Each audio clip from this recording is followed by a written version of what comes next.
we had this one resident. They saved up their whole life. Right. So that when he retired, they were going to travel. He turned 65, retired. Well, he worked with a lot of chemicals in his career. A year into his retirement, he was diagnosed with a very rare disease. Only 1 in a million people get it. Wow. He was bedbound within 6 months. He passed away. Wow. And so that is life. You don't know what tomorrow holds. I mean, we don't know what the next second holds. So live life. I know it sounds cliche-ish. Live life to the fullest every single day. Enjoy it. Even when my kids piss me off, which is very often. Now they're great kids. I'm just kidding. But even when that happens, we enjoy these moments. There's a country song. I'm a big country fan. Right. There's a song that says it's called "You're Gonna Miss This." That's what it says, and it's true. You're gonna miss these moments.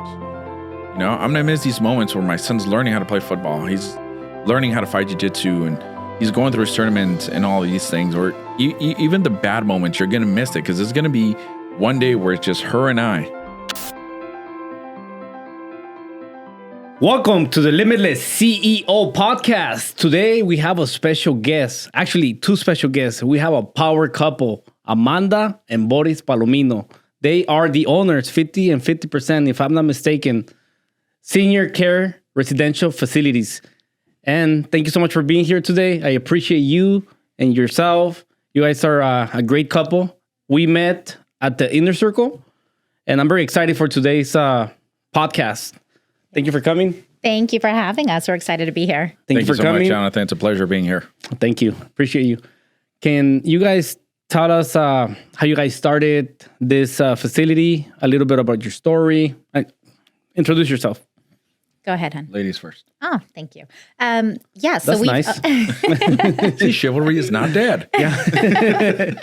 Yeah, so we've owned residential care facilities for the elderly for 9 years now in LA County. We have 3 locations. But when we first started our homes, we started out of our primary residence and moved into a 300 square foot ADU in the back. Wow. And my family grew, and there was 4 of us living in this 300 square foot room with no kitchen, just a bathroom. That's small. I'm just imagining 300 square feet.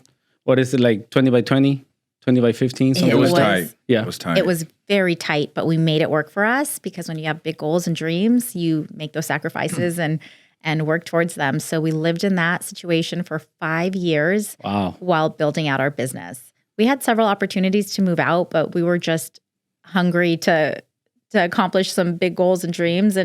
And since then, we have 3 locations now after 9 years, and we're looking into opening our 4th. Awesome. Yeah. And what got you started? Was it Boris' ideas? I know he's outgoing. He's always throwing all these ideas. Partly, yes. So I was in automotive. Right. I was in automotive for a long time. I was a mechanic. Then I went into the parts department. Then I became a parts manager for the wholesale department. And she was in corporate. So she did corporate auditing. We knew we wanted to get out of the rat race. We didn't want to be 9-to-5ers the rest of our lives. And I think every entrepreneur has this. And correct me if I'm wrong. Like we always have that one, I'm never satisfied. Right. Like I know there's something bigger. There's something more that I want to do. I just don't know what. And being open to the opportunities is key. And what I'm getting at is my sister owns 2 homes already in West LA. She's been in the care business for over 10 years. Wow. So we were having, we were at the house, we were having a carne asada. Of course, I was cooking like always. That's fun. Yeah. I like cooking as well. Well, I do, but at some point, give me a break. Anyways, getting off subject. And so we're having, we're having a great time. And my sister's looking around and she goes, this would be a perfect home for residential care. I said, you're crazy. I said, that's not for me. Right. I would never do that. I don't see myself doing that. And even you said the same thing. You're like, oh, that's not for us. But why? What was the reason why you didn't see you in this position? I think we didn't know enough about the industry. And now that we've been doing this for so long, we realize how easy it is to start your own senior care facility. Right. It's a lot easier than people think. because we're not large nursing homes. We're not the large assisted living communities. We're in a residential setting. And unless you tell your neighbors don't even know you exist. Wow. Yeah. And so that's awesome. Another thing too is that you put limits on yourself. You think you can only do so much.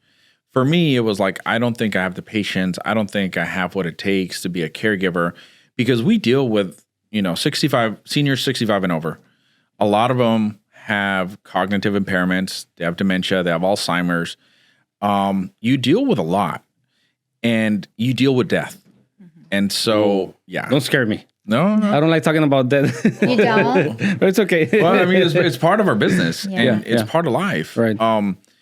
And so it gets to a point where you are faced with that. And there's just so many aspects to this that you kind of think about it. You're like, this isn't for me. You think of your typical business, you're like an automotive shop or a custom shop, or, like all the things that you can think, you never think about this. Right. And so one day I was in, they say the greatest ideas come in the shower. We were saving to start up a business. We didn't know what. Well, we would go to my sister's house and help her out with her business. And that's how we got involved in it. And that's when she says, you don't know much about it until you're in it. That's when we realized this is pretty cool. This is a really rewarding job. Mm-hmm. Let's not talk about the money yet. Let's talk about what it does. Right. You're helping people. You're helping the community. And so it changes your perspective on life and a lot of things. And so we were saving up to do something. But in California, it's just so hard to save up to start anything. And so one day, I'm in the shower. I come out, put the towel on first, come out, and I said, you know what? This is what we're going to do. We're going to start a residential senior care home. And she's like, how? She's like, what? Yeah. Yeah. And I always, I always start my ideas with, you're going to think I'm crazy. I always say that to her. And she's like, every day. Yeah. There's a new moment. You're going to think I'm crazy. I'm like, oh my God, what are we doing now? But do you see it coming? Yeah. Yeah. Yeah. Yeah. Sometimes. I think so. Sometimes. I think so. Sometimes you shoot them down, but it's okay. And so then I said, look, we're going to start it from this house. Where are we going to go? Back there. The little house was just a game room. Right. We'd have parties. People, it wasn't making us money. It was just, there was an arcade back there and games, and it was just mess around. So here we go. Was this in Monterey Park? Yeah, in Monterey Park. Nice. Yeah, it's 9 years ago. Yeah. 9 years ago. Nice. Well, this was 10 years ago, because it took us a year to get that house up and running. Right. Because part of the process is you have to take the class to become an administrator. Then you take the test with the state of California. Then you can apply for your property to be licensed. And then you can, once you're licensed, you go through that process, then you can open up. Right. And so that took us about a year. Back then, it was taking about a year for this whole process. Well, at the beginning of that process, we find out that she's pregnant with our daughter. Ooh, nice. Yeah. Yeah. My daughter's. And that was your first daughter? Our first. Yeah, our first. Congrats. Yeah. Thanks. So here we are, 2015. We're opening up our first home, and we're moving. We're moving to this little house, the three of us, 2 dogs, big dogs, Labradors. And that was the beginning. That was the beginning of the story. Talk about profit, though. After 1 year of running our facility, we were able to afford a second home. We purchased and entered escrow on our second facility. This was back in 2014? This was in 2016 when we found our second property, and we opened doors there in 2017 because it was a ground up construction. Nice. Also, you guys build up the construction, the house? We added square footage. We remodeled. We did a full remodel. You want to talk about things that challenge a couple? Right. Yeah. That project. Give me the challenges. Oh, I had hair when I started that project. Yeah. So, we almost killed each other in that project. Right. Because you want to talk about, for example, that was my you're going to think I'm crazy moment. Her, you think I'm crazy moment was, there's a house down the street. I want it, and I'm going to get it. Yeah. I'll let you take that one. Yeah, we closed escrow on that property. The day after we closed escrow, I found out I was pregnant with my son. Wow. Yes. And we had And this is the second child. This is our second child. We only have two. And how long was the transition? A couple of years? Or right after? My kids are 2 years apart. Okay. So I was right, see? Yeah. Yeah, there you go. Yeah. But this property, gosh, we worked with bad contractors.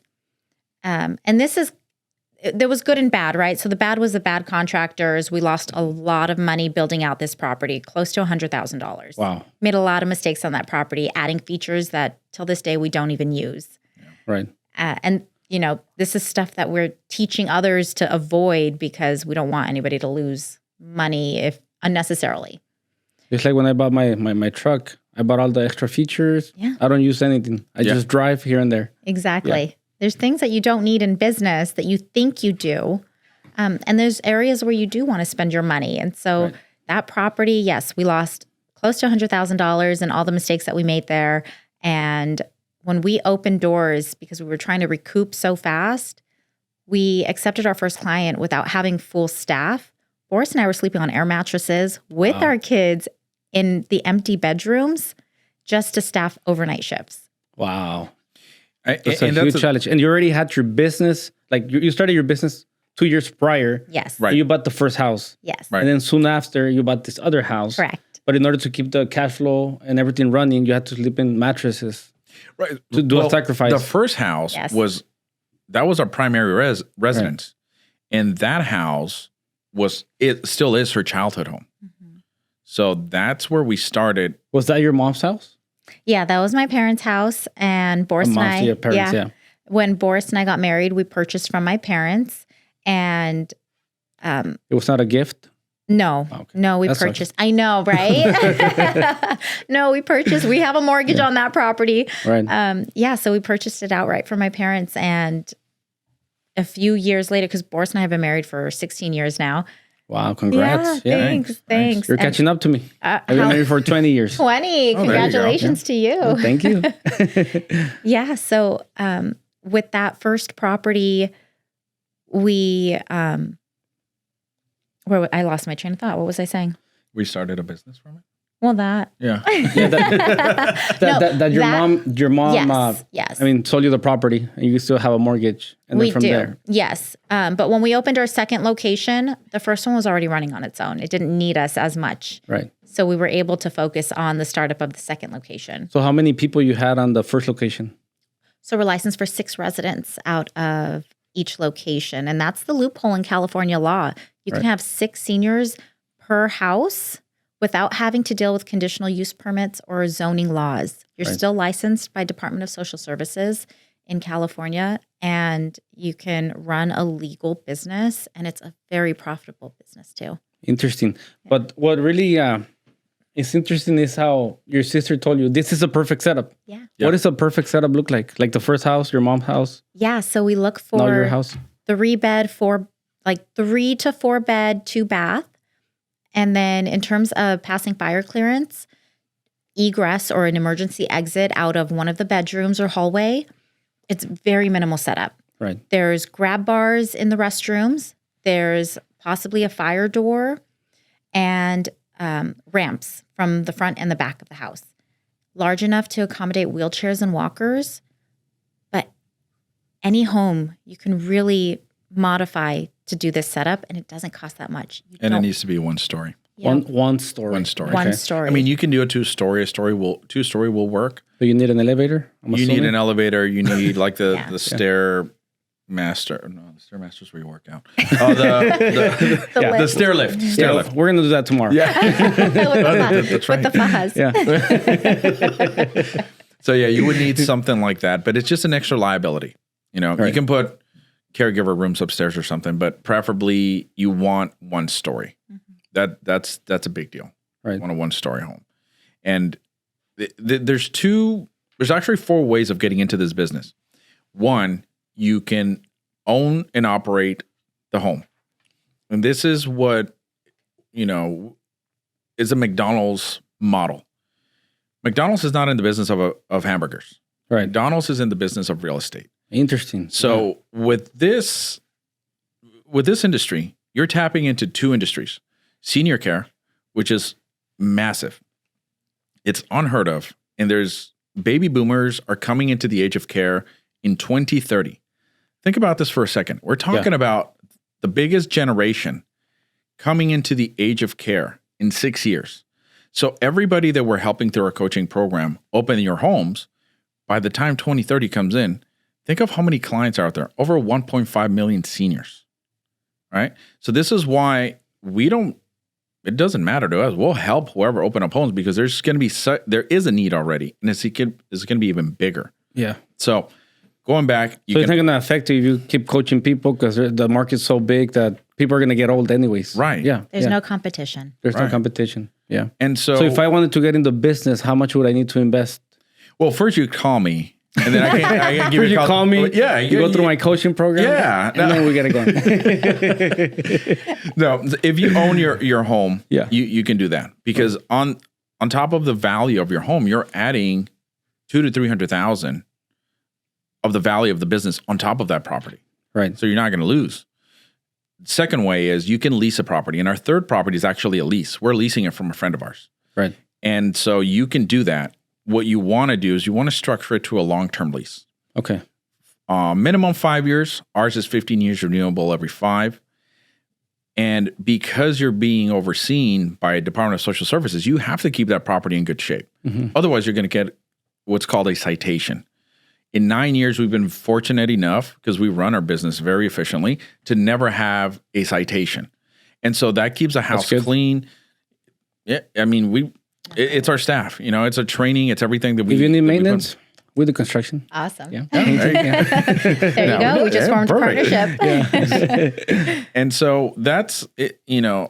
That's a second way. The third way is as an investor. If you own a property in California, especially in LA, being a landlord is very difficult. Because of all the laws. Yep. Everything is against you. Evictions, like people talk to me about it. I have a property, not getting out of the topic, but she's behind on rent for 8 months. Wow. She's due $18,000. And you still have a mortgage. We're in the process. We still have a mortgage. Yeah. So that's why it's good to invest on multifamily. Yeah. But anyways, keep going. Wow. No, but you're that proves you're proving the my point. point. Yeah, yeah. And so us, it's different because now you're renting your property to a corporation. So it's different. Right. And you somebody's going to take care of your property. And at the end of that lease, we have to put the house back the way we found it. Or if you're the landlord, you can leave it as is and rent it to another operator. Mm-hmm. Because this industry is recession proof. It's not going anywhere. Right. So it's a win-win for everybody. And then the fourth one is you can buy somebody else's existing, residential care home, but that's pointless because it's so easy to start them. Right. Why are you going to spend the extra $200,000 to $300,000 when you can do it yourself? Nice. Or you can call us and we can help you for a fraction of the price. How long does it take to set up something like this? Like the whole setup, like the training, the mentorship, and because how much are you charging right now to do a mentorship? Just for the audience, someone wants to get into like the senior care living facility. Yeah, right now, since we're very new and we have a one-on-one coaching program, right now it's $7,500. That's a no-brainer. Just nothing. Yeah. Yes. So with $7,500, you can teach me how to run a senior care facility? Yes. I will hold your hand through the entire process from where to go to get your administrator certification to applying for the license all the way until you get your very first client or 1 year. It's a no-brainer. It really is. If you're full, on average, your net profit is about $10,000 a month. $10,000. Yeah. And how much time, like for the audience, it requires from like the person to run the business? It depends on if they want to be fully involved or if they're hiring somebody to really manage the business for them. If you hire someone to manage the business for you, obviously you're going to make a little bit less. Right. Boris and I are administrators and we're heavily involved. So it really depends on the model, but it doesn't take much. Even now, we spend anywhere from maybe 5 to 10 hours a week on all 3 facilities. Really? Yeah. Wow. Yeah. We do a lot of, oh, sorry, go ahead. No, go ahead. Yeah, we do a lot of administrative work in the background where we're working from home and following up. We have group chats with all of our caregivers in our homes. We are very involved with communication with our families, but stepping foot in the facility, about 5 to 10 hours a week. Yeah, we have someone designated. Really easy. Sounds really easy, yeah. Well, it is. Yeah. But you have to get there. It's like everything. What are the challenges? What are the liabilities? It's every business has the same challenge. What is your biggest obstacle in your business? People problems. Thank There you. you go. People. Staffing. There you go. Yep. It's finding the right people. Finding the right people. Yes. Making sure they work well together. Mm-hmm. Because let's face it, management is babysitting. Oh, yeah. You're babysitting adults. Mm-hmm. I've always said that. When I was a manager at the dealership, and they would come and complain about what they had to do, I had an application for McDonald's. I thought you were going to say I had a whip. No. No, I had an application for McDonald's, and I would always say, hey, you don't like your job? Here you go. Go to McDonald's. Pretty simple. So you already had the application. Oh, I you had it handed there. to them. Yeah. Yeah, my general manager used to laugh when I did that. Yeah. And so you would differentiate the people that want to work and the ones that don't. And so obviously the people that didn't like me were the ones that didn't want to work. Right. They were lazy, right? I don't do lazy. I can't stand lazy. Anyways, getting off subject. But no, it's starting the business. You're going to be involved. We were involved 24 hours a day. Mm-hmm. I was a caregiver. Why? Right. Because when we started, I had to learn this industry from the ground up. Mm-hmm. We hired a phenomenal manager. What is a caregiver for the audience? Yeah. So in a residential care facility, it's a social model of care. We don't have nurses or medical professionals on staff. We work with certified, or not even certified, they're just caregivers, which means we've done the training for them. They're required to have 40 hours initial training that we get to provide to them in home, and then 20 hours thereafter. So every year they'll do 20 hours of training with us. And our caregivers do everything in a residential setting. They are not only taking care of the seniors and changing diapers, that's part of the job, but they're also cooking, they're cleaning, medication management, activities. We do exercises with the seniors. We do group activities with them. We even bring musicians in to play classical music for our seniors. Our dog is a trained therapy dog, and he comes in and says hello. He's a tax write-off. Yeah. Yeah, he's an employee. He's legally an employee. Right. All of his That's grooming. awesome. We go on vacations quite often, and his boarding is a complete tax write-off because he's an employee of the business now. Right. Our kids, we have young kids, ages 7 and 10, and my daughter's Girl Scouts will come over at Christmas time and sing off-tune Christmas carols to my seniors. The Boy Scouts will be there this weekend playing Loteria. Wow. Yeah, so we're truly family-owned and operated, and our caregivers take a part of that too. So our caregivers are family to us as well. Right. And you used to do that for 20 hours when you started. Oh, we used to do it all the time. Yeah, Because yeah. how am I going to tell somebody to do a job that I don't know how to do? Right. So I say the same thing all the time. yeah, Like I can't expect someone to do something that I wouldn't do. exactly. Yeah. Yeah. And even, I mean, our caregivers have been with us for a long time, but even it doesn't shock them for us to go in there and pick up the trash, help them, sweep, mop if they need help with something while we're there. It doesn't surprise them at all because we lead by example. Exactly. And that's what people see. Like Exactly. they see you coming in, like my employees, when I have meetings and I tell them like, oh, you have so many employees. I'm like, I don't have employees. I work for you guys. I mean, we work as a team. That's a great point. I like that. I like that. And that's one thing that I always tell my staff. And we check in with them daily. We're talking to them constantly. And when I go in and I check with them and we have meetings, I always remind them and I say, look, without our seniors, I don't have you. Right. And without you, there's no me. It's we all have to help each other, right? So let's just remember that sometimes, it's difficult. No job is easy. No matter what you do, there's going to have its challenges. It's going to have its ups and downs. But let's remember that if it wasn't for them, we wouldn't be here, and I wouldn't need you, and you wouldn't need me, Right. right? And so we're all helping each other and we're all working together. And that's a culture that we built in our business. And I'm really proud of that I always tell my employees, because money is not everything. It's not. There's time. I mean, we throw parties for our employees. During Christmas, we invite their whole families. We have gifts for their kids. During the year, if anything happens, we've had, unfortunately, there's been tragedies with our staff. We understand. And we say, go, take care of it, because family comes first. Your job will be here. You're loyal to me and you've done a great job with me. I will take care of this one way or the other. Go take care of your family. And they value that. And that's what a lot of businesses don't see. I've had employees who have been offered a better job here or do this over there, and they come back because the way they're treated, the way, the atmosphere at the job is toxic, whatever reason. Right. And I always tell my employees, I said, if you're going to go somewhere, make sure it's going to be better than here. And I'm not saying this is the best job in the world, right? But just make sure that you're going to be better than here, and I will always support you. But talk to me, because if you go and tell me with respect, like, hey, I'm going to give my 2 weeks. I'm going to help you find somebody else. I'm going to help you train. I will give you a letter of recommendation where I'm here for you. But if you shut that door, that's it. And I always tell all my employees, don't ever burn a bridge, because what do I want for you guys? I want you guys to open up your own homes, have your own business, be successful. Don't work for me. Yeah. I don't want you to work for me forever. I love you guys, but I don't want you to work for me forever. I want you to do what I'm doing. Right.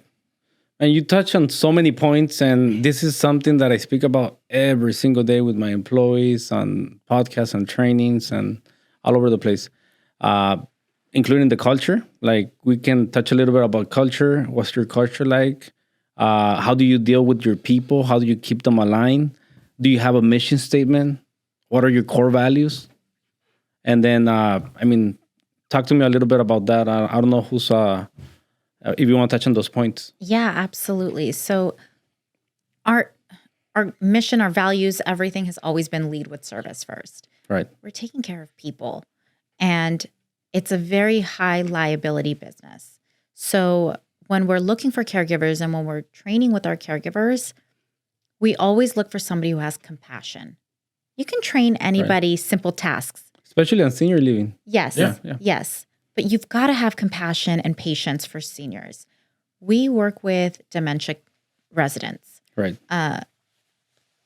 Actually, we are now accepting, I think I can say this because, I think I can share this because of HIPAA laws and whatnot. I think I can share this though. But we have, we've worked with residents who are 60 years old, who just retired and have full dementia and can't communicate with their families anymore. Wow. Yeah, that's sad. So having the right caregiver that has the compassion and patience to care for those residents and their families who come in is extremely important to us. We are constantly doing staff training. If there's anything out there that other homes are doing, we attend a lot of business conferences and networking events within our industry. If somebody's doing something in their homes that we haven't implemented yet, I'm a sponge and I want to learn everything there is so that I can pass that down to my home too and to my caregivers. So staff training, we're always on top of that. I love the mentality about like learning. Like, you're always like that open cup, empty cup, and you're always like grabbing knowledge. I'm the same way. I consider myself like I'm at 1% always, because I'm always willing to step it up and learn more. Exactly. And this year we've done so much of that with networking at different events and meeting new people. That's how we met you. Yeah. That's why we're here. And I love to see the power of networking. Exactly, because I love to see what other people are doing in their industries that we can incorporate into ours. A lot of like running a business, you're still dealing with employees. There's still payroll. There's still taxes. There's still insurance. There's all of this overhead that you don't see. A business is a business, though. So I want to see what you're doing in your business. I'm like, oh, that's a really great idea. Maybe I can implement that in mine. Yeah, because at the end of the day, business is business. Yes. They all have operations, people, finance, marketing, sales, connected businesses. Yeah, get creative with it too. You can always find a way to apply something to your own business. This question is for Boris. What is the mission statement for senior care facilities? Our mission statement is very simple. We're family owned and operated. Everyone that comes to our facilities, whether you're a resident, your family, you're an employee, you're a visitor, you're a provider, you're family. And this is why our name is on it. Right. When we were looking for names for our business, I said it's going to be Palomino. It's going to be our last name because we're behind this 100%. And if it's going to have my name on it, it's going to be quality care, quality service. And we're dealing with people's lives here, as she said. We're dealing with, mom, dad, grandma, grandpa, aunt, whatever. Yeah. We're dealing with people. We're not moving a product. We're not selling a product. We're dealing with people's lives. And so to have that compassion, to have that care, one thing I always tell my families when they tour, I say, when you bring your loved one to me, we take care of everything. Because I wish you could see the faces of the families when they come to us, because they don't know where to turn. They have no idea what's going on. They're in just such shock, despair, that they need desperate help. And guilt. Right. And guilt. You're right. They feel very guilty about moving mom and dad out of their own home. And so what I always say is, it's tough. You're going to be family again. You're not a caregiver. You're not the pharmacy running to get medication. You're not running to get supplies. We're taking care of that. We're just going to report to you what's going on. And no news is good news. And I want you to visit as much as possible. COVID was a period where we saw a lot of decline because of the lack of visits. Right. But now we're like, because of that, we saw what lack of visits did to our residents. Visit as much as possible. Take them out. Life's short. Yeah. We don't know how long. And so we talked about death earlier. Right. We have a constant reminder. How do you guys handle that? I mean, it's crazy. Just to think about it. What I always say is when our residents move into our home, into our care, they've already lived such long, beautiful, and independent lives. They've moved in with us for a reason, and it's just for us to help hold their hand and guide them through their end-of-life process. Most of our residents have dementia. They can no longer leave the home. How would you feel staring at the same four walls or the same house for the last 5 years of your life? I wouldn't want to do that, to be honest. So when they pass, it's actually a beautiful thing. And we're grateful that their families trusted us enough to help them through that process. But it's very peaceful. And 9 out of 10 times it's expected because you don't want to see somebody suffering. And they're not. Our residents don't. It's in a peaceful environment, but we've provided a peaceful place for them to pass. Yeah, because at that point, I mean, I'd rather be dead. Yeah. To be honest, being in a room for 5 years doesn't sound pleasant. Yeah. Right. But the way you guys take it, I'm so impressed, the way you guys take it, the way you guys talk about, your business. There's people that you have a business because of the making money, but now you're looking at the business at a different perspective. You're actually being impactful with your... Yeah. I mean, with the business, actually, your family, and then you're taking care of the people even more than the family members. Because probably the family members, they're going on with their life, with their kids, and then you guys are dealing with the hardest years of their life, literally. And you touch up a great point, because families sometimes are the hardest part of our business, because they, especially with large families, everyone's got an opinion, and now you have too many chefs in the kitchen. Mm-hmm. And that's one thing that we've learned to navigate families, characters, attitudes, whatnot, because everybody deals with tough situations differently. Right. And so that's a very key part of our business, where not a lot of people have the tact to deal with those situations. There's times where I have to step away because I cannot deal with a certain family member, and vice versa. And that's just where your team comes into play, right? Same thing with a resident. Sometimes a resident doesn't want to they don't want caregiver A to take care of them that day. And so that's part of the training we have to do. We have to switch it, have another caregiver, give them some time and redirection. There's a lot of things that go into our business. And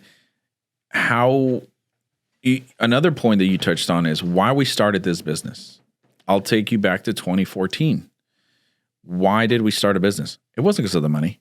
It wasn't because I wanted to be, on a podcast and doing all this cool stuff we're doing. Which is, it's cool. Like we're doing it. I'm digging it. Yeah. But why? Our kids. Yeah. My dad worked 2 jobs for me to go to a good school. I squandered that opportunity, but whatever. Here I am. Right. I made it up. But my dad wasn't able to go to my soccer games. He wasn't able to go to the PTA meetings, all these things, because he was working. Right.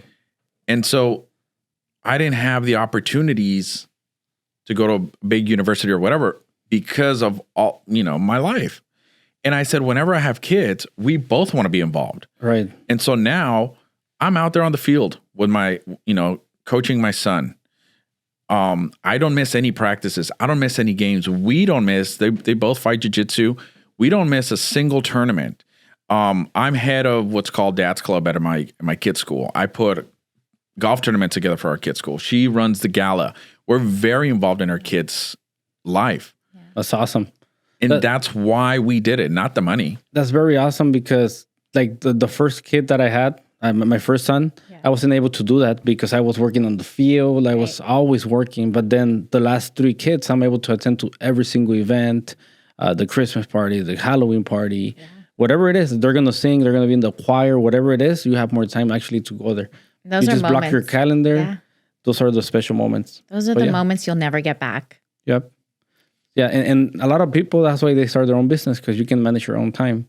And you don't want to be an auto employee, but actually be able to pull off and take time off for those special times. Absolutely. This is such a feel-good business, a feel-good industry. You feel good getting up and going to work every day because it's not really work, but it's also given us a different perspective on life. We know how short life can be. And I feel like our entire lives, we've been ingrained to work our entire lives until you're 60, until you retire, and then you get to enjoy it. We travel so often now. Every other month, we're on a trip somewhere. We take the kids. We just got back from Cancun a couple weeks ago, and we're living life now because you just never know when it's going to be taken from you. I'll tell you a quick story about that. We had this one resident. They saved up their whole life, right? So that when he retired, they were going to travel. Yeah. He turned 65, retired. Mm-hmm. Well, he worked with a lot of chemicals in his career. Yeah. A year into his retirement, he was diagnosed with a very rare disease. Only 1 in a million people get it. Wow. Yeah. He was bedbound within 6 months. He passed away. Wow. And so that is life. You don't know what tomorrow holds. I mean, we don't know what the next second holds. So live life. I know it sounds cliche-ish. Live life to the fullest every single day. Enjoy it. Even when my kids piss me off, which is very often. Now they're great kids. I'm just kidding. But even when that happens, we enjoy these moments. There's a country song. I'm a big country fan. Right. There's a song that says it's called "You're Gonna Miss This." I think that's what it's called, but that's what it says.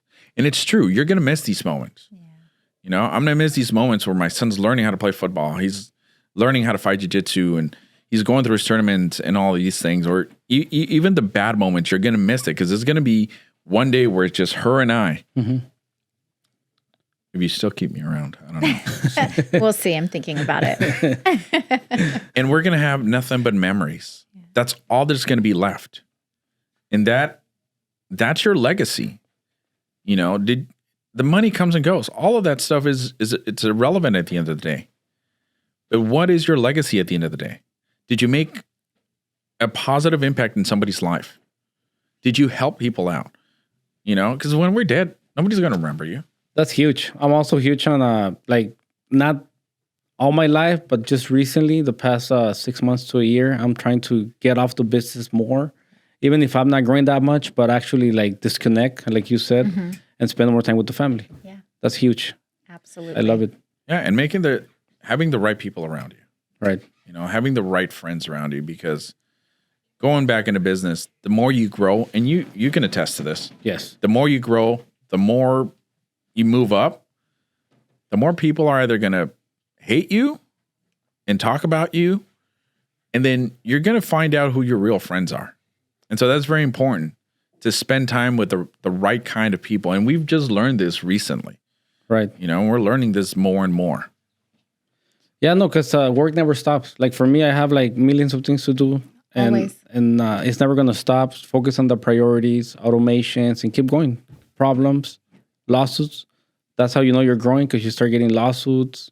You start like dealing with a bunch of problems. But as long as you keep going, and like you said, be grateful. Like for me, I wake up in the morning every single day. I used to wake up at 3. For the past, 2 to 3 months, I've been waking up at 3:55, 4 a.m. And then I go to the gym for first, I'm grateful, what you said, grateful. And then I analyze my day prior. And then from there, I hit the gym. I'll take a cold shower for like 5-10 minutes. I breathe, take a cold shower. and I put my gym clothes on, and I'm grateful. And I go to the gym. I'm at the gym at 4:55, and I hit it for an hour. And then I do resistance from 6 to 6:45, and I'm done. So I'm grateful. I'm happy. And I take my daughters to school. I have a 4 and a 7. Sometimes I do breakfast, sometimes an apple or a banana, depending on the day. Yeah. I take them to school, and my day starts at 8:30, 9 a.m. And then I work on top of the business for 8 hours. 5:30, I'm done. Yeah. I was so happy when last time I saw you at the last event. Right. I asked you, how are you doing? You're like, great. And I said, what's new? And the first thing that came out of your mouth was, I stopped working at a certain time and I'm with my family. Learn how to disconnect. Yeah. Yep. That is priceless. Mm-hmm. You could have told me, hey, I bought a Ferrari, I bought this. Well, okay, that's cool. Yeah. But the fact that you chose that to be your goal, and you even told me, you're like, my goal has been to disconnect. Yeah. And we know that look, the work's going to be there. Right. My desk is there. The work is there. My kids are not going to be 7 forever. Right. Yeah. You know, my daughter's not going to be 10 forever. I read this thing a while back, and it said we only get 18 summers, 18 winters, 18 Halloweens, 18 Christmases as little kids. Think about that. Yeah. You know? That's quite fast. If you really think about it, time flies. Like my boy, he's 19. Wow. So right now he's working with the company. Yeah. He's learning all these different type of things. That's awesome. Like I don't want to pressure him to learn what I want to, like what I'm doing, but at least I'm supporting whatever he wants to do. For 100%, I want him to do business, but if he doesn't want to do it, it's fine with me. Whatever he wants to do, I support. You know, and then my daughter, she's 16. She's going to school. She's helping us here and there Saturdays and Sundays. And then I have the 7 and the 4. But it's all about being supportive, because back before I wanted like my son to work with me 100%, but it's I think it's the opposite. It's just supporting their ideas. Right. Yeah. That's awesome. Yeah. I loved like you having your son at the last conference with you, and teaching your kids how to even interact with people, like shake hands and meet somebody in eye contact. Right. Kids don't do that anymore. They're on their phone all day. Yes. They can't have a conversation one-on-one. No, they get very nervous meeting people in person. So I think you're doing a great job. Thank you. Yeah, I love seeing that. There's a clip by Dana White where he talks about how the next generation, if they're just a fraction of being a savage, right, they're going to run over everybody. Right. Because these next generations that are coming up, they're just so weak. There's such weakness being instilled in them. There's no work ethic. There's no respect. And that's one thing you're talking about the drive when you take your daughters to school. Right. It's because I look at the things differently, because a lot of people are like, oh, I need to take my kids to school. Now I get to take the kids to school. I get to do all these things. People are not like right now, I'm like, this is easy. Like after working 18, 20 hours a day on the daily basis, grinding all day, eating dust, really like working on just mentoring my team, training, and getting to take my kids to school and doing all this fun stuff. It's not even work. Like you said, like you're actually enjoying your day. Yeah. And even though you're enjoying it, you need to learn how to stop. You do. Yeah. But the conversations you probably have with your kids on the way to and from school, I love that. That's true. Because like for me, I'm like, even my daughter, she's like, it's 16 minutes to school because I live in Monterey Park and the school, they go in East LA. It's called Our Lady of Talpa. It's on 4th Street and Evergreen. Okay. It's 16 minutes. So I'm thinking I have 16 minutes to talk to my daughter, 16 minutes to talk to my smaller daughter. Yeah. So it's so impactful how you can talk to them and they're actually like talking to you. Yeah. Because when they're 19, they don't want to talk to you. like you're at dinner. Yeah, they talk to you for like 10, 15 minutes and they just want to go to the room. They want to go and, I don't know, like talk to their friend, the girlfriend, PlayStation, whatever it is. But it's so like people don't take advantage when they're small. When they're small, they want you. They want to be with you. Today we have swimming classes. Today I'm going to stop at 4:35. I'm done 100%. I'm going to go to the house. We're going to go to the swimming classes. So those little moments are the things that I do things for. That's awesome. Yeah. They're little moments, but they're huge. They're huge in their life as well. Yeah. In everybody's, because these are the moments where we're building pillars for them. Right. Like these are the conversations that I have with my kids. You know, after school, how did it go? What's going on? This and that. Sometimes, like my daughter, it's like, so and so got in a fight with so and so, and it's like, and we just have to listen to it, Right. because we don't want, and it's like, oh well, she said that, and it's like the whole drive back to school, she's explaining this like issue that happened with 2 girls. But we don't want we don't want to be like, okay, well, that doesn't pertain to you. I don't want to hear. No. Yeah. Because we want her to have an open conversation with us about everything. Because you want to know how they think, how they're thinking, what's going on. Yeah. What are they saying? What's going on in that school? And when they're older, like you said, they're not going to want to talk to you. But we want to continue that. Right. That conversation, that interaction, you know. And a lot of times I'm sure it's happened to you too. I'm taken back by the questions that my kids ask me. Right.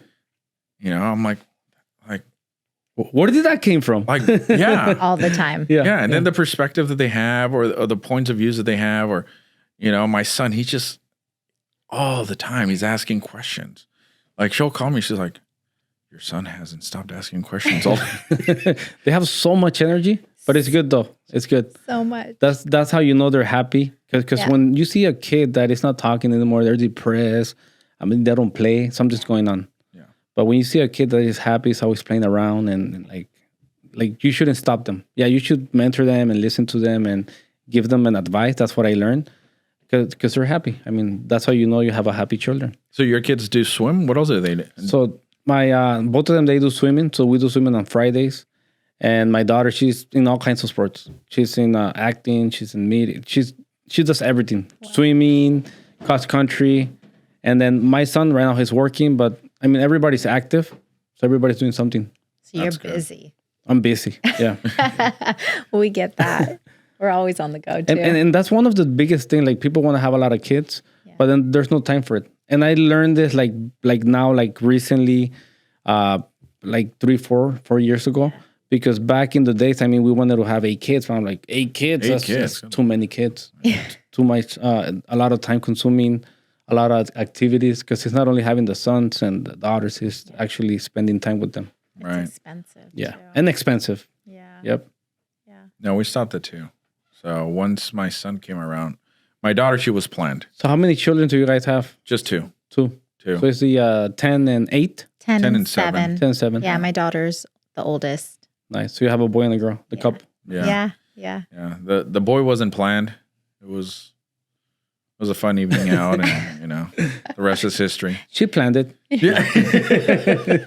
Maybe you'll never know. Yeah, but that was it, because you know, I don't come from a large family. I have 2 siblings. I have my sister, which and then my brother. But it's my sister who I'm close with. Right. So I didn't come from a large family.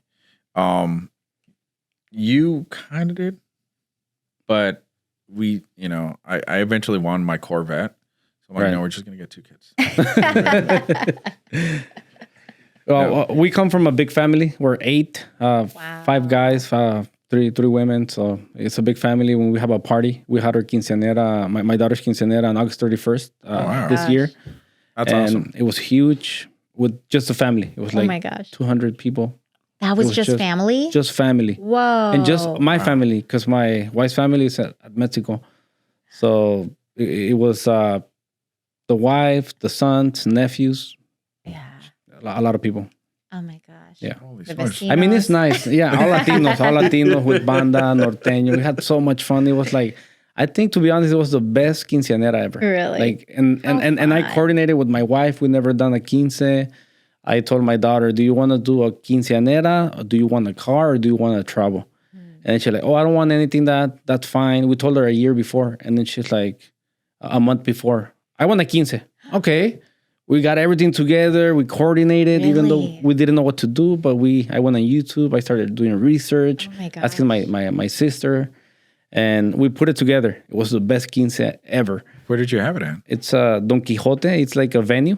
I've heard of that. Why have I heard of that? Olympic, yeah. It's a good venue. Yeah, so we're going to have our company party there. Nice. For all the guys, all the companies on December 6th. Sweet. But it was nice. We had banda. We had like robots. We had the 360 booth. We have unlimited alcohol. It was crazy. It was good. That sounds Did you say you had robots? Robots, yeah. Two robots, the dancing ones. I've never seen dancing robots. You said robots. I'm thinking like Tesla robot. Oh, okay. Something like that, but bigger. Really? Like a transformer type. Oh, wow. That's so cool. That's cool. It was fun. That sounds like fun. It's funny because our daughter doesn't want birthday parties anymore. Oh, no? She's like, you know what, Dad? This started last year. She's like, I don't want parties anymore. Yeah. Like, can we just travel? Yeah. So I'm like, yeah, whatever you want. So that's why we were in Cancun this year, because that's what she wanted for her birthday. She wanted to go to Cancun. Yeah. You spend the same. Yeah. You spend the same amount of money. Oh, not quite. Well. Well, parties are expensive. Yeah. Really expensive. Yeah. Just the banda is like $10K. Oh, I believe Just imagine the venue, like it's really expensive. I think traveling it's much better. Yeah. Yeah, that's our thing, travel. We like traveling a lot. Yeah. You know. So tell me, how do you guys manage your business as a couple? Like, do you have your own lanes, or how do you guys do it? Do you guys have friction? Oh yeah. Oh yeah. I mean, we're still a married couple at the end of the day. Every couple has their issues, and if I were to sit here and say, "Oh, we're perfect, we never fight," I am. You're perfect, and we never fight. Yeah. No, you'd call BS on that right away. Yeah. We're an open book. If you don't fight every day, you're not growing. So yeah, there's always gotta fight. There's always disagreements. Not the UFC type, but no. Although we do go to UFC to work out, right? Yeah, but I mean, we each have our routines. We try to stay in our own lanes. Sometimes we'll overlap, but it's honestly, it really just comes down to communication. And I know that sounds boring, but it's the truth. You have to be on the same page. You can have disagreements, but you have to know what each of you are doing so that it doesn't interfere or overlap, and always put family and business first. I'm going to add a couple more things there. One, knowing each other's strengths and weaknesses. Yeah. Okay. Like sales, that's my strength. I suck at this. She's terrible. But you give me technology, I'm a Neanderthal. I can't figure out half of this stuff. And so that goes to her. Numbers, that's her. Money, she controls it, I spend it. That's the problem. And that's why she controls it. Right. And so you have to understand, and this goes with any business partner, not just as a married couple, it adds a different dynamic to it, and it just makes your marriage a little bit harder. Right. But it really isn't, because it's not any different than running a home. Right. You know what strengths and weaknesses you guys have. Like, I'm not going to call her to come and kill a rodent or roach or anything. I'm going to take care of that. Right. You know, there's things that she's not going to call me to do. She's going to take care of it. So the same thing with the business. Now, there's times where for some reason I have to help her and vice versa. Yeah. But then you also have to put your ego aside. Right. You know, there's times where I agree 100%. And I mean, the ego, trying to work together. It's not about winning. It's about helping. Yeah. Like my wife, she does all the operations. She's super smart. I couldn't be so creative like her. I'm not creative at all. Like, she does all the shopping. She deals with the employees one-on-one on the fajas and the stores. Yeah. If you tell me, ask me whatever, I'll give you the answer. Like, whatever you tell me, I have an answer. And I'm getting really good at it. in every business, because every people call me for something, but not like for the simple stuff. It's more for like the finance, the marketing, the campaigns, like the mentorship, like things like that, like the higher level. Yeah. And I'm really good at solving problems. That's what I'm good at. But I don't go into like the actual like the business, the faja business or the field, because I have people doing it. I do more like the higher level. Yeah. And I stick to that. Like I'm not gonna tell my wife if she does something wrong and tell her no, because it's her decision. At the end of the day, right. If she does something good, it's good. If she does something bad, it's good too. Because there's mistakes. And for me, like I'm happy just where I'm at. Just automations, thinking about how to grow, how to go bigger, how to get to the $1 billion. Because we want to get to the $1 billion in 10 years. So how do we do that? Like you said, she has her own expertise. I have my own expertise as well. That's the way I run my business. Yeah. And there's times where you have ideas, I have ideas, and we shoot each other's ideas down, and you got to be okay with that. Yeah. You got to put your ego aside. You have to just say, you know what? Maybe you're, and sometimes the ideas that were shot down were great ideas, but whatever. I was about to say that. Yeah. You know, you live, you learn. If I had a crystal ball, I wouldn't be here right now. I'd be in Vegas. You know, so it's trial and error, and like we always say, you learn more from your mistakes than your wins. Your wins feel great, but when you make a mistake or you have a loss, you learn from that, and then you get back up and fix it. Right. You know. Part of being a great leader is also being a great listener. So not only listening to what Boris has to share with me about our business, but our employees who are working in our business day to day, listening to what their opinions are, or if they have any suggestions on how we can change our operations or modify things. I am all ears, and I will give them my time of day because I want to hear what they have to say about improving our business as well. I'm big on that. And I can tell you that it was hard for me to actually like listen. Yeah. Because I always wanted to talk. And not too long ago, like maybe like 4 or 5 years ago, when I started my business, I started listening more. Because when you're on the field, like as an employee, like you're the best. Okay, I know how to do this. I know how to do that. But when you start a business, then it's the opposite. And same as the when you're with your couple, even if it's a bad idea, go for it. Like do it, and they're gonna learn. You know, because it's better if they try it than to say it's a bad idea. Right. I mean, you just have to be very careful with the ideas and kind of really think. As long as it's not a $1 million mistake, then you're good. Exactly. But going back, you know, you asked a question earlier about the culture with our staff. I always tell them, because we have our managers, then we have our staff, and I always tell them, if there's a problem, work it amongst yourselves. I've had workshops with them where how to have conflict resolution. Right. Because as Hispanics, the first thing we do is we get heated, we start yelling, and we start, we're hot-headed. And anyways. I'm agreeing. I'm like, keep going. Yeah. What else? And so conflict resolution is very important. I always tell my staff, I said, look, in the heat of the moment, step back. Later on, talk to that employee and say, hey, can we speak? Because you've let enough time to cool down pass where you can talk about the situation. And you guys need to resolve your problems. You guys are all grown adults. If you cannot resolve it between you two, speak to the manager. Right. And if at that point it cannot be resolved, come talk to me. But then you might not like the solution I have for you. So I give them a lot of freedom. We give them a lot of freedom in fixing their problems and working together. And a lot of times they have their own answers. They're very smart. They're great. I love my staff. They're amazing. And a lot of times they just need a little bit of guidance on how to get to those answers. And so that's the one thing we push on the culture of let's help each other. You know, I like it. Because as Hispanics, we tend to not want to help each other. And that's a big problem.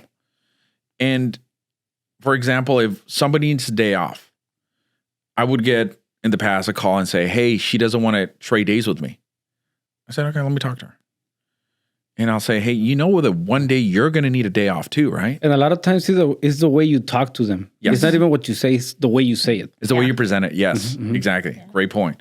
And I would say, hey, you know that one day you're going to need something from that employee.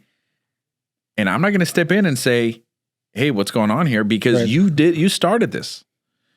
And so now that culture's kind of there. And I'll do the same thing with my staff. My staff will ask me for something, and I have to remember that one day I'm going to need a favor from them. Right. And so I can't say no. I can, but I have to be very careful and selective of when I say no. You got to choose, pick and choose your battles. Right. So that's part of the culture that we're building, helping each other out, knowing that I might need something today, but you're going to need something tomorrow. Right. And we're all going to remember that to help each other. I agree 100%. Yeah. I do the same thing with the guys. Like if they sometimes they ask me for a loan. So, and then I let them borrow the loan.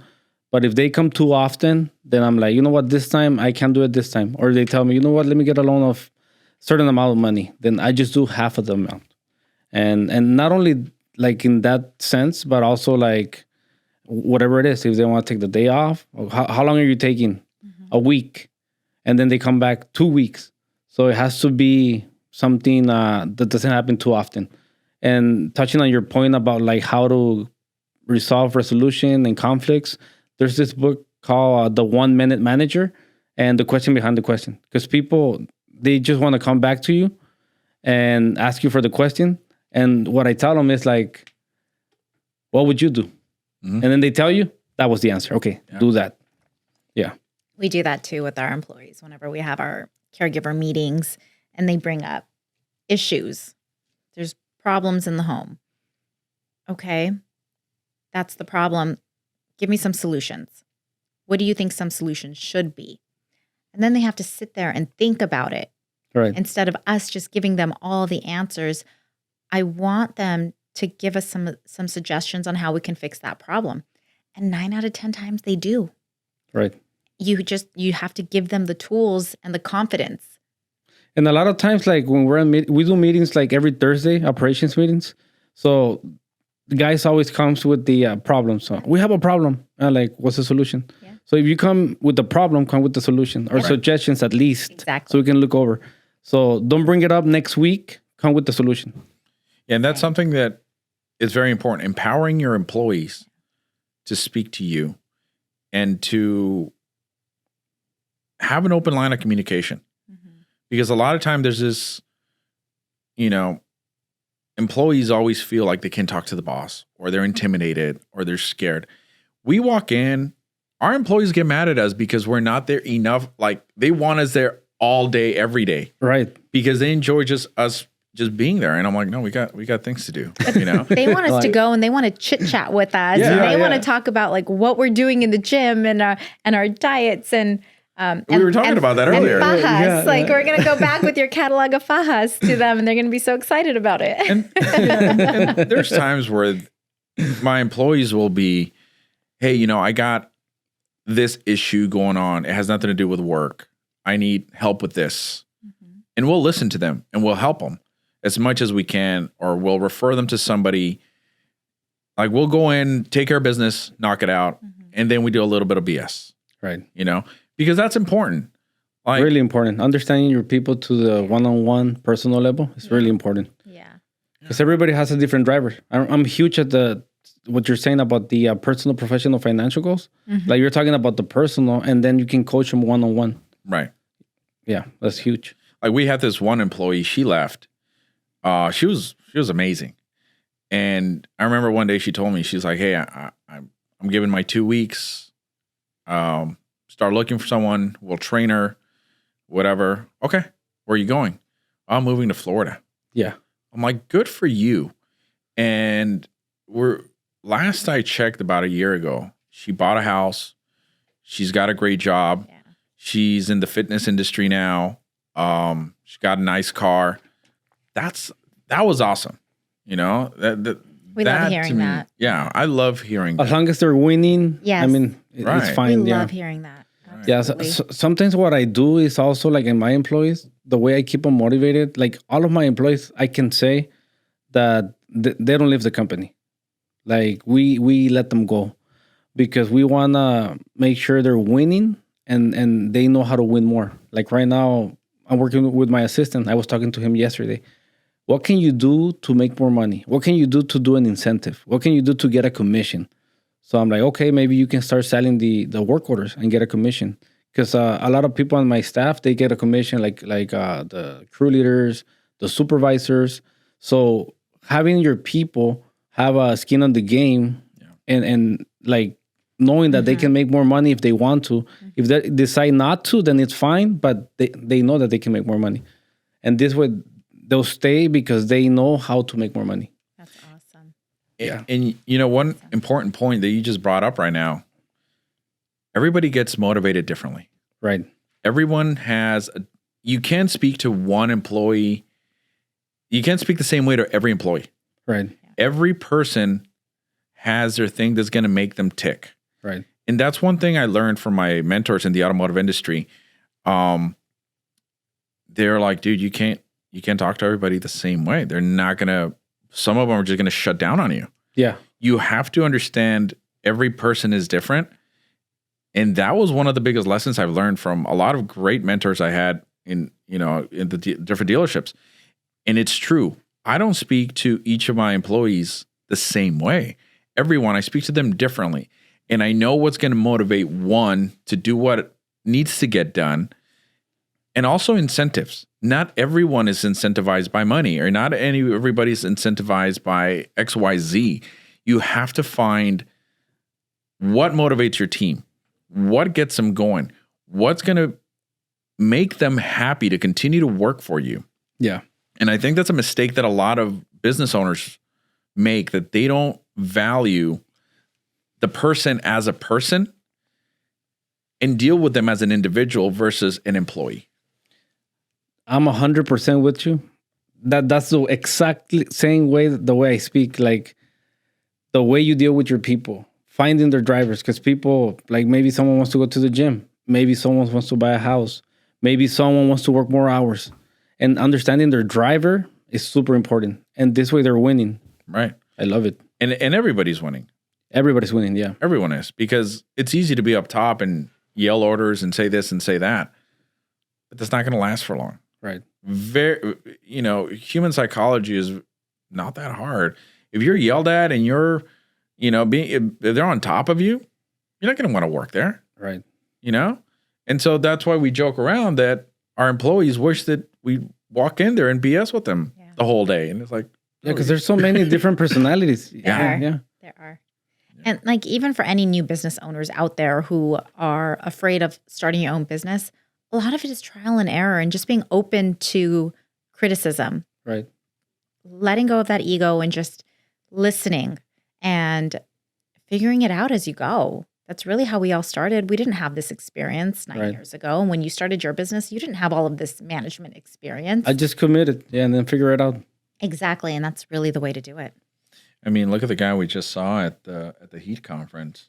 The one that we met at Albert's mastermind. Mm-hmm. Oh, yes. So we were at we were working, because we're part of the inner circle. So we were working at one of the offices, and he was having a mastermind at the same time.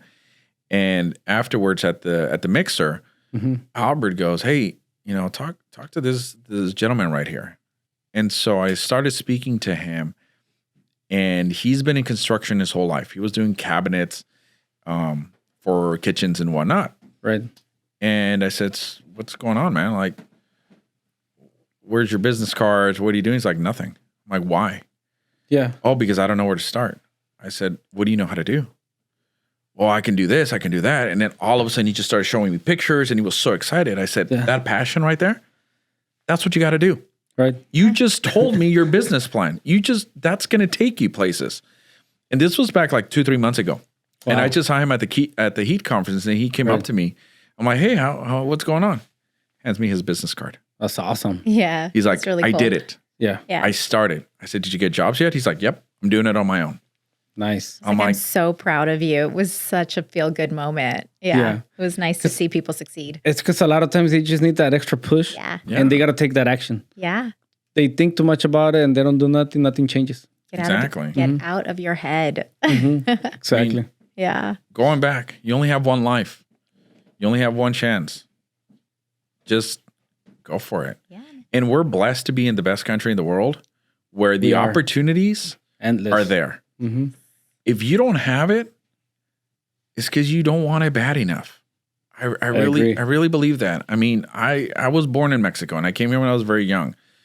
This country, and I said this to when we were at Inner Circle. Right. I said this. In our countries, most likely the social status that you're born in is a social status that you're going to die in. Not in this country. We have so many opportunities here that look at you. Look, you have your hands on how many industries? Right. 3. Okay. Yeah. And you're still looking for more. Yeah. You're going to open up a senior home too, I heard.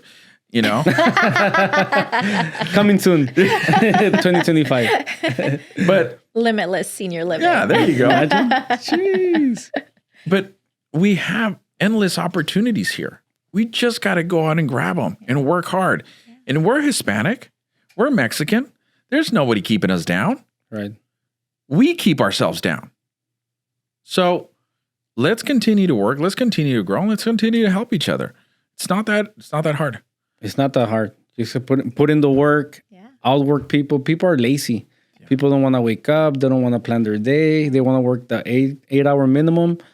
Like now I'm looking on automations because I have a business. But when you're starting, you got to grind. Yeah. You got to put in the work. You got to like outwork everyone, be competitive. Yeah. Invest in yourself. Yeah. For me, right now I want automation, but I already worked like many, many, many years, 20 years in a row, 18 hours a day. I love it. But you're not lazy. You're being efficient. Right. There's a big difference there. Exactly. But I like the lazy mentality, even though I'm not lazy, because when you're lazy, you're thinking of ways on how to be more creative. What do you always say? What do I say? Well, you say a lot. But I do. I was like, which one are we talking about? Work smarter, not harder. Oh, yeah. Work smarter, not harder. That's where your process and That's procedures. the right term. Work smarter, not harder. Yeah. Your process and procedures. That's when that comes to play. Exactly. You build out some really solid operations manuals and your business runs for you. Right. And then you said it yourself. You put in the time for how long? 20 years. Okay. But I wish I had a mentor.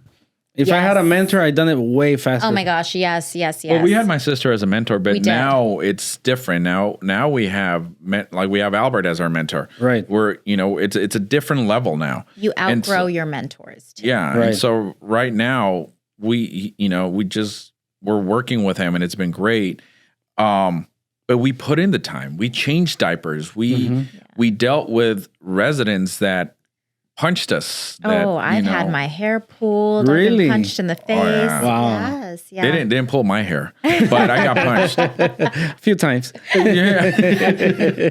But they pulled too much of it. Yeah, exactly. But you go we did all of these things. Yeah. We talked about that earlier. We were in the trenches. We still are, because if we get a call right now, you're there. Well, we're there and we're doing stuff. Just, the other day there was an emergency at one of my facilities. I went over there. I attended to it.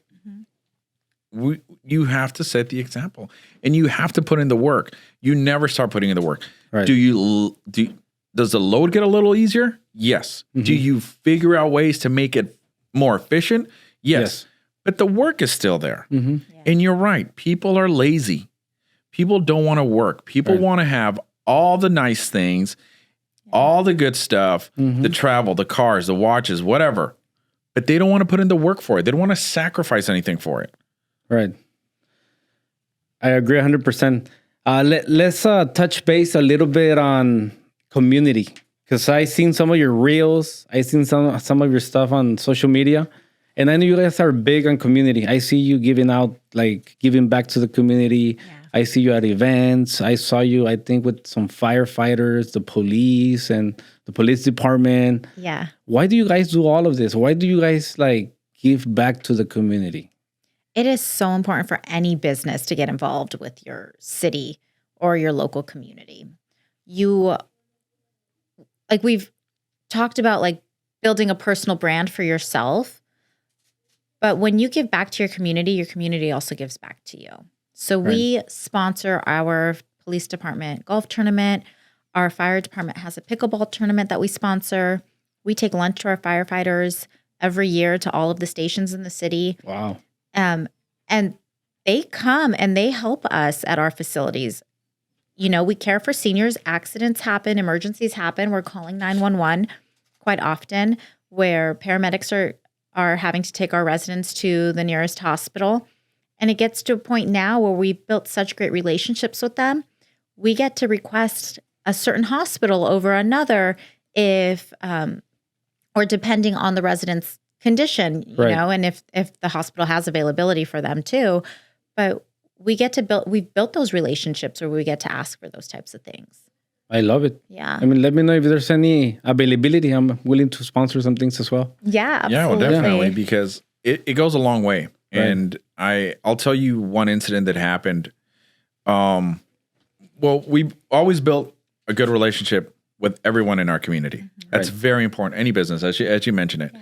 And it kind of goes back to the same aspect that I was talking about. You never know when you're going to need someone. Mm-hmm. Right. So be there for your community because they're going to be there for you, as you mentioned. So I'll give you an example. We had a situation with an employee where I needed to get the police involved. Right. I spoke to one of the lieutenants. He knew what we were doing. He knew what would happen. We were basically getting extra patrols in our, for a couple of weeks. They were like, we're going to patrol a little bit more. We're going to, anything that's suspicious, just give us a call. Our fire department and our police department is amazing. Mm-hmm. Monterey Park Fire and Police Department, they are top notch. And for us, every single event that they have, it's no questions asked. They come to us, we'll sponsor anything in our community because it's just going to help everyone. And our community is the demographics are predominantly seniors. Right. We're working, trying to work with the senior center, mm-hmm. whatever it is that we can help. That's important because it's not just take. You have to give. Right. And it goes a long way. I'll give you an example of why we also partner with our city. So I mentioned we want to open our 4th care facility. We put an offer in on a house. Right. But before the deadline for offers, we went to our city, just walked into our city planning department. I wanted to make sure that the property was going to be okay for an 8-bed facility. Legally, we can go up to 6 without any permission at all. I wanted to go up to 8. So we went to the counter at the city planning department. And because of our relationship with them, the small business manager or small business development manager came out and he said, Amanda and Boris, it's so good to see you here. Wow. You know what? We actually have the planning manager here now. Why don't you come on back? Let's sit down in an office. Let's see how we can help and support your business. Wow. We had just walked in, expected to speak to the clerk at the desk. Yeah. We didn't ask for any special treatment. You got the executive level experience. And we walked in. When does that happen at a city level? Never. Yeah. You go to the city, they have you waiting for hours. They do. Yeah. Absolutely. And we had a sit-down meeting with them. Unfortunately, the property wasn't going to work out for us. So we had the opportunity to pull our offer. And it was just amazing because who knows what process we would be looking at now. They saved us from $1 million mistake. Yeah. Wow. Yeah. It was $1 million offer. Yeah. And another thing, he actually just reached out to us to sponsor lunch with the mayor. So you have to come. You have to come. Come and join us. Yeah. Remember the date. I don't have my phone next to me. It's fine. But we can talk about the dates, but I think it's next Monday. Yeah. So it's going to be Meet the Mayor. They asked us to sponsor it. We said, of course. So all of our promotional stuff's going to be there. If any of you want to come out. We'll be there. Yeah, we'll be. And it's nothing to sponsor. Oh, really? It's $200. Wow. Yeah. That's nothing. Yeah. For the exposure, for meeting people in your community. Spend that on a dinner. Super cheap, yeah. We had a Halloween block party. Oh yeah, on Halloween, and we're sitting there. We've got cocktails. We've got a taco truck. We've got a jumper for the kids. So much fun. And before you know it, our new city council member, she's like, Amanda, it's so good to meet you. We met at the women's club meeting. Right. Her name's Elizabeth. She was just elected. Yeah. And she showed up at our block party. Wow. And she actually sent us an email the other day. She sent us a message through Instagram. Yeah. She wants to tour our facility. So we have a meeting with her next week because she wants to. I told her, I explained to her exactly what we do and how we operate. And she's like, I'm really intrigued. I want to visit your homes. Right. So we have a city council member coming and checking out our operations. That's awesome. Yeah. So do you guys recommend, like, if you guys have a business highly involved in the community? 100% yes. In fact, I just learned this from, I think his name was, who did I meet last week? Oh, it was at the He conference. He was up on stage with you. Oh, really? Yeah, John. Oh, John, yeah. John, My yeah. tocayo. Yeah, John. And he talked about, did you know he's a part of the Orange County City of Commerce? I did not. I looked him up after, and we've been kind of chatting on Instagram a little bit. He's a part of the Chamber of Commerce for his county. Right. And so I looked up and I'm like, oh my God, Monterey Park has a Chamber of Commerce. Wow. And we're joining.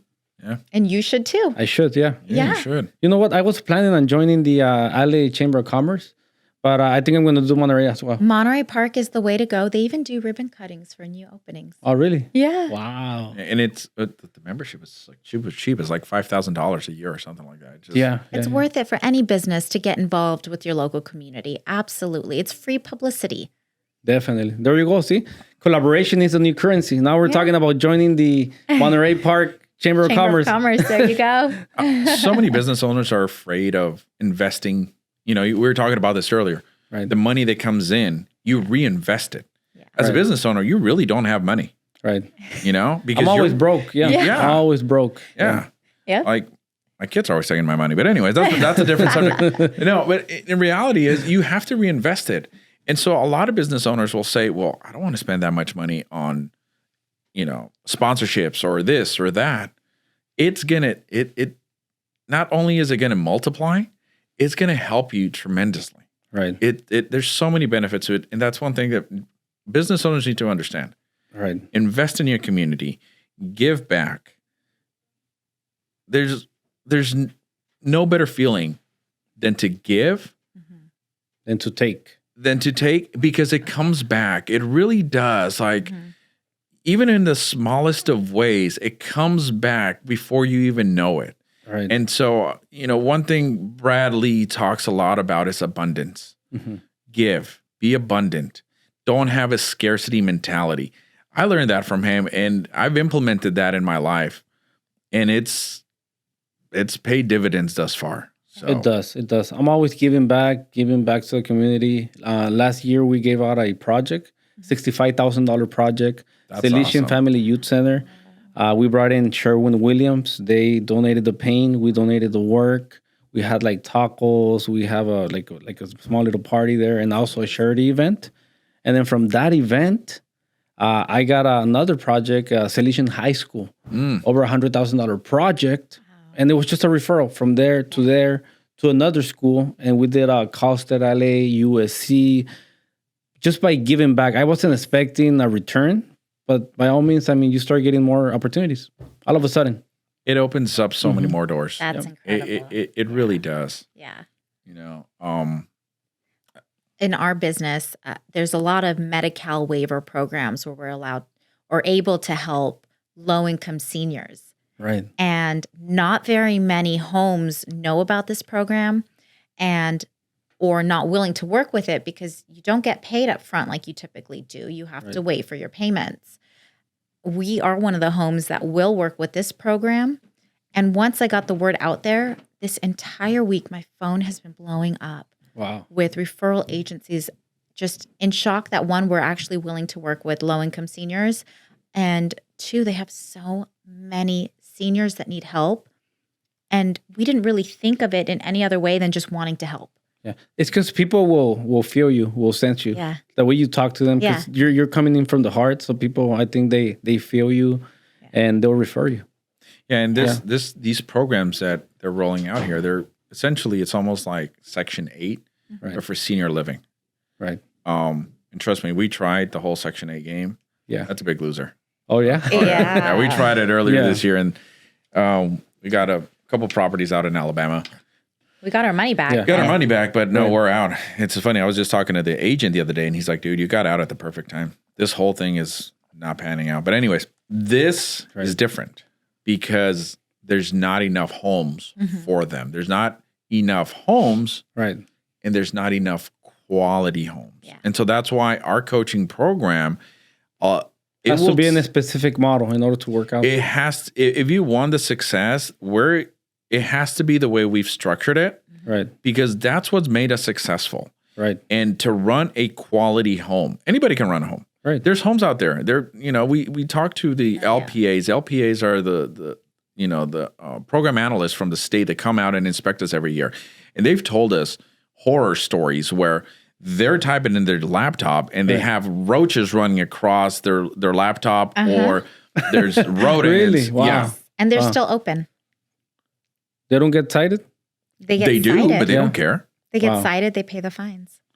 That's crazy. You want to be the Bugatti of the senior care living. Exactly. Yeah. That is us. We're a boutique. You can go on the website and, let's say you want to place your loved one at somebody's home. You can look up their record. It's public record. Yeah. Right. And so that's why for us, we maintain a very high standard of how we operate because we don't want a citation. Right. That's just going to tarnish your reputation. And your reputation in business, as it is in life, is everything. Mm-hmm. Any business that you have, I walked into your store just now. Right. It's clean. You don't have inventory all over the place. It's organized. Right. Your staff greeted us when we walked in. You can tell a good business from a bad business. Right. In any industry. Absolutely. The way it feels, the way it's clean, the way that people talk, the way they dress, the way it smells. Yeah. Everything. All of it. Yeah, like in the painting, we have our script. Everybody answers the phones the same. Yeah. This is Just Right Painting. It's a great day at Just Right Painting. What information can I get you on? So they speak the same language. Yeah. It's always about the information. Well, that's one thing I used to hate. Oh my God, one of my biggest pet peeves when I was in automotive. Right. How they would not answer the phone properly. I hated that. Yeah. I hate parts, please hold. Please hold again. Did you acknowledge the customer? Oh, don't get me started on that. I hated that. Yeah. So, and that's part of what, one thing I learned dealing with customers and making relationships with customers. They're not just your customer. What do they say? You're more likely to make your customer your friend than your friend your customer. Exactly. No, yeah, because I'm big on referrals. Like most of my people, I have an estimating team. They're getting leads. They're doing prospecting. They're doing events and all this type of stuff. But for me, I do all my sales on referrals. So I sell like $500,000 to $1 million a month on only referrals. So what I do is I call my people. I invite them for lunch, happy hour, whatever it is, and we talk about business. And then I tell them, do you have someone that would probably use our services? And then they're like, not at this time. Who would you think? Who comes to your mind right now? And they're like, such and such. Okay, can I get their phone number? And I'll send it to you. Can I get your phone number now? And so I get the phone number, and then I make that phone call. I'm here with such and such. He said you might want to use our services. I schedule the appointment. Wow. And that's the way I do my business. On the spot. But my customers, because we have our repeat customers, because we do a lot of promotions. We do social media, we do luncheons, we do all type of events, Google ads, marketing ads, Instagram ads. But my own people, it's because of my experience, my own customers. And that's touching base on customer service. And that's all because we talk to the same people and we treat them like family, basically. Right. Exactly. Yeah. Yeah, and that's the thing. Sales aren't that hard. It really is not that hard to understand sales. You understand people, you understand sales. I remember you're either selling or you're being sold. Yeah. I mean, we just walked in, and I think I'm going to get a faja after this. So I got sold. You want the faja? We have it. She's going to walk out with it. I'm going to walk out with the one. Yeah, but like, how many stores are here in downtown LA? Probably like 5,000. Okay. Yeah. And we've been to the alleys here. We've been here. We've seen them all. Right. what you're doing here is very impressive. So I want to congratulate you on that. That is It's amazing. a nice compliment. Yeah. No, you got to give credit where credit's due. You're doing a phenomenal job. You have a great store. You have all of your businesses, everything we spoke about. It's really impressive and it's really inspiring. Thank you. And I'm just getting started. Like I want to grow. And then just that's touching another point. Where do you guys, just to finish off, I know we can be here all day. It feels like we've been here for like 2-3 minutes, but I know we're going over almost like a couple hours. But good Lord. Wow. Where is senior care facility going in the next 5 years? What is the vision long term? Because I know you guys are talking about mentorships, vacation every other week now. And like I'm like, okay, where is it going? Are you guys growing? Are you guys stopping? Or what does senior care facility looks like? We're definitely Is it Palomino, growing. right? Palomino Senior Residential Care Facility? It's Palomino Residential Care. Palomino Residential Care. Residential Care. I feel like it's like a tongue twister. It is. It is. So our company is Palomino Residential Care. We currently have the 3 homes, looking to open number 4 in the next year or next 6 months, I would say.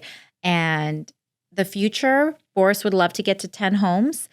But So you're looking at hiring people.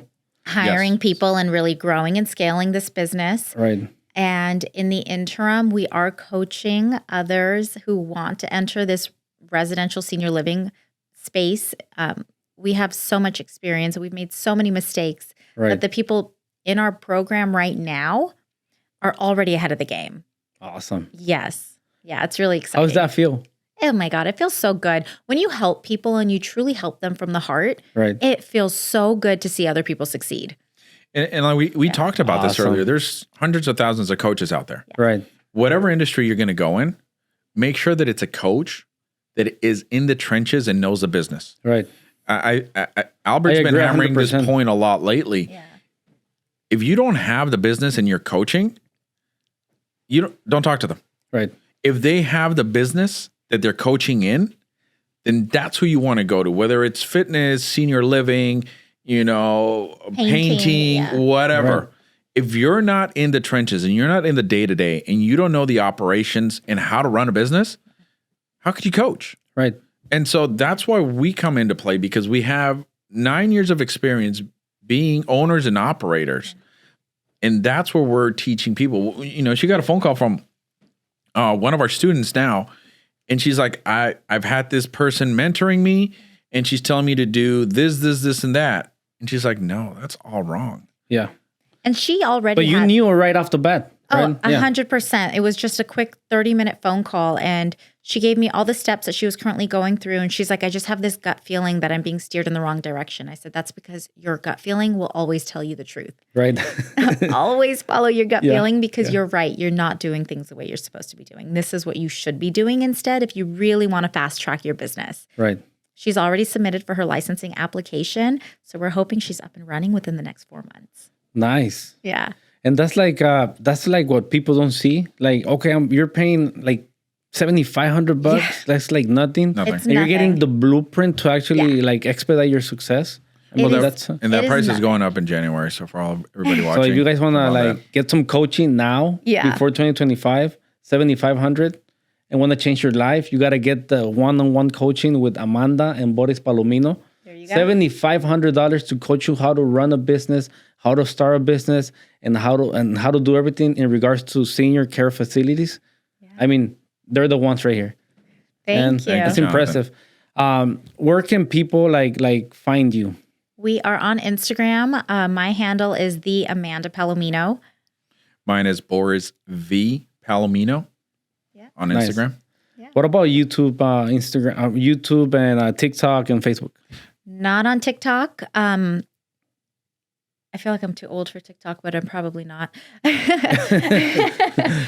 Boris is on Facebook, and then YouTube hasn't been started yet, but we definitely are going to pretty soon. So I don't use Facebook as much, and I should, because of the generations that I use it. Yeah. It's just I don't like using it. Right. But it's the same. Just look me up, Boris V Palomino on Facebook. Send me a message. We'd be more than happy to set up a free consultation call. See if this is the right industry for you, because this industry is not for everybody. Right. I have shut down people who have called me and I have told them straight out, you know what, this isn't going to work for you. Whether it's the area you're trying to open in, you're just not going to see the numbers and it's not worth it. And I'm open and honest. I don't want to take your money. Right. Yeah. I mean, people want to become millionaires with $75 investment, like right off the bat. There's a process, guys. Yeah. You gotta go to the process. You gotta go to the training. You gotta learn how to do the actual work before you start generating income. But it seems like it's gonna go pretty fast with them, with the blueprint. But we're gonna list all the social media platforms down here, and you guys can follow them. They're great people. They're doing big things, and I mean, they're growing. They have a big vision, and they like helping people. But thank you so much for chiming in to the Limitless CEO podcast. And I see you on the next one. Let's get it. Thanks, Jonathan. Thank you. Thank you.